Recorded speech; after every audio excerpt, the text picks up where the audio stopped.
সাধারণ মানুষের কষ্টটা দেখেছি, যন্ত্রণা দেখেছি, আবেগ দেখেছি, অনুভূতি দেখেছি। আমি মানুষকে ভালোবাসি, আবার নিজের মনে করে কাজটা করে যাওয়ার চেষ্টা করি।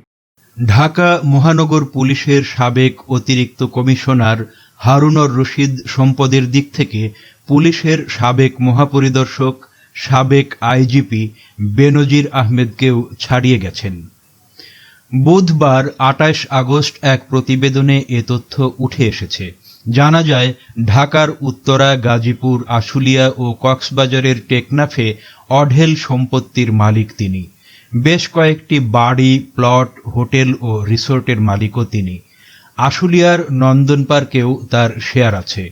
শুধু দেশে না, বিদেশেও তার রয়েছে বাড়ি।